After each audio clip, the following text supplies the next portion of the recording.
2021, Bandipur, India. The morning mist had barely lifted off the dense forest cover when the forest department's team stumbled onto a scene that would silence even the most hardened rangers. There, sprawled on the damp earth, lay a creature that, by every rule of the food chain, should never have ended up in that position: a tigress. Not an old or sickly animal, but a female at the absolute peak of her biological prime, estimated between 6 and 8 years old. The kind of predator that walks through the jungle with the confidence of something that knows it sits at the top of the hierarchy. But that morning, she wasn't the hunter. She was the corpse. And whatever drained the life out of that massive body wasn't a poacher's bullet, and it wasn't the bite of a rival tiger fighting over territory. The cat's body lay grimly beside the safari route, near the Beta Dakati region, like a silent warning. The wounds told a story of extreme, almost incomprehensible violence. The hide torn deep. The ribs weren't just broken, they were pulverized, driven into the vital organs like shrapnel from an organic grenade. It was a scene that defied every conventional rule of India's forest food chain. Who, or what, could possibly have the raw force needed to annihilate a healthy Bengal tiger like that? And this wasn't an isolated incident, it was just the tip of a bloody iceberg. We need to go back in time to understand the pattern emerging in the shadows of India's great reserves. Now let's travel back, year by year, until we uncover the source of this fury. Our first stop is 2017, at Satpura Reserve in Madhya Pradesh.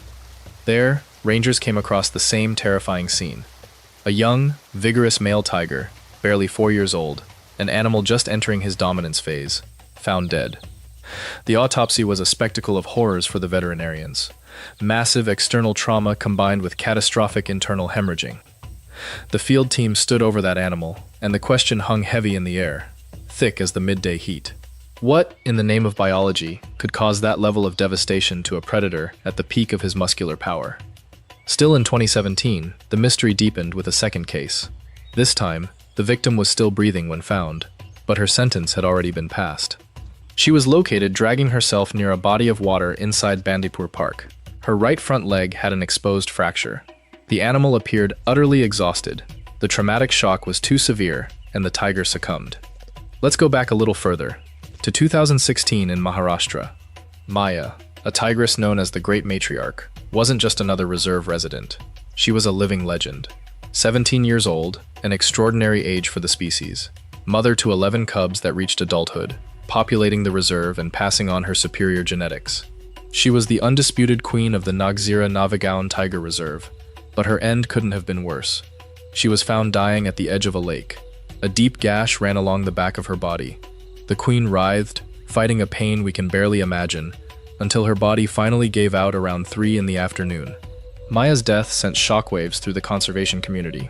She had faced down invading males, defended her territory against rivals, survived droughts and monsoons. Given her advanced age, it's true that even a brief fight could have finished her off, but no one expected it to be this brutal.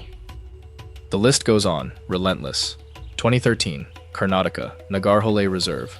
Tourists hoping to catch a glimpse of majestic wildlife instead found the face of death. A 4-year-old tiger, sitting motionless, blood streaming from his nose, no visible external cuts at first glance, but clearly destroyed from the inside. The autopsy would later reveal the brutal truth, organs crushed by sheer impact. And in 2014, in the forests of Mudumalai, a veteran, a male over 15 years old, his teeth worn down by time. Age was already taking its toll, but it wasn't age that ended his life. He was found with a damaged skull, unable to coordinate his own legs. He died of starvation, slow and agonizing, the consequence of a devastating blow to the head.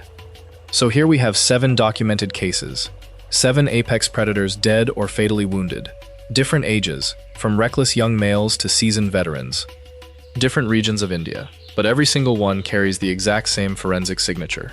All of them, apparently, executed by the same type of creature. Now, let's investigate the suspects. The first logical hypothesis: tigers are territorial, and they kill each other. But the wounds don't tell that story. Fights between tigers are duels of claws and teeth. Deep bite marks on the neck, gashes along the legs, torn ears.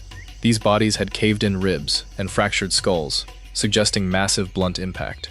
The puncture wounds didn't match a big cat's claws at all. So, could it be the sloth bear, Melursus ursinus? These bears are famous for an almost psychotic aggression when cornered. They'll take on a tiger with a level of bravery that borders on madness, especially mothers defending cubs. There are documented fights where a bear has repelled a tiger and sent it running. Their thick, loose fur acts like armor against bites, and their claws are like scythes. But would they really have the raw physical force? At the end of the day, this bear just isn't heavy enough. In these confrontations, either the tiger flees or the bear becomes dinner. It can happen, but it's rare for a sloth bear to bring down a tiger outright. Leopards? Forget it. Agile, lethal, but far too lightweight. They actively avoid tigers like the plague.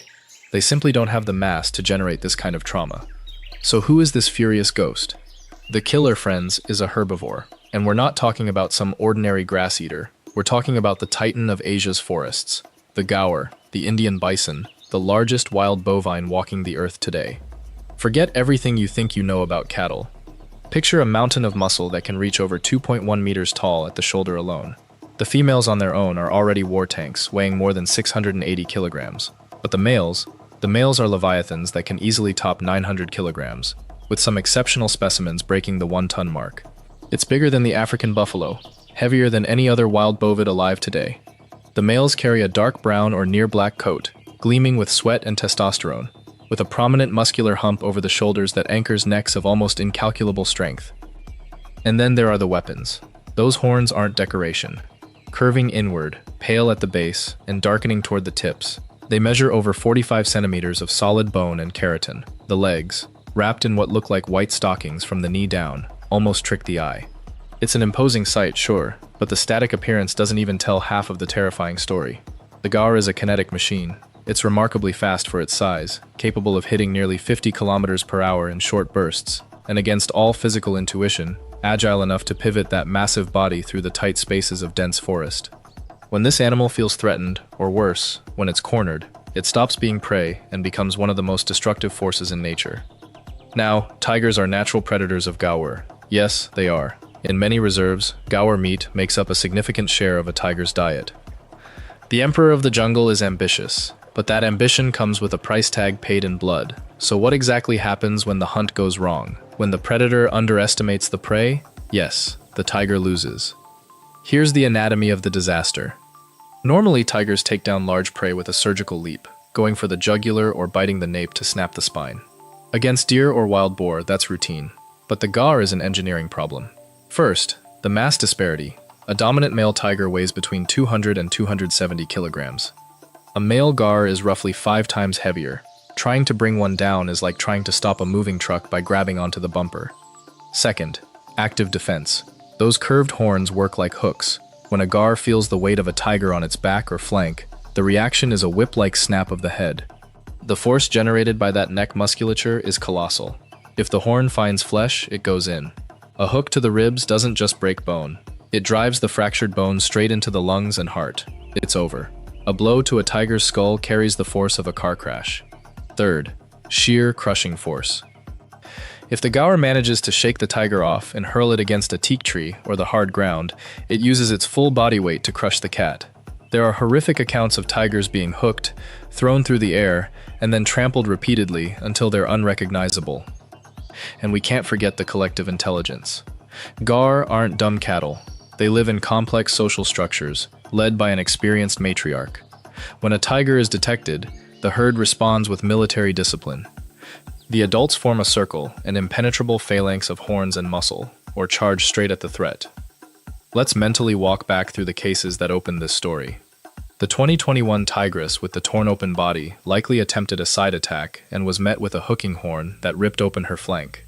The Satpura tiger in 2017, massive internal injuries suggest he was struck and thrown or slammed against a tree.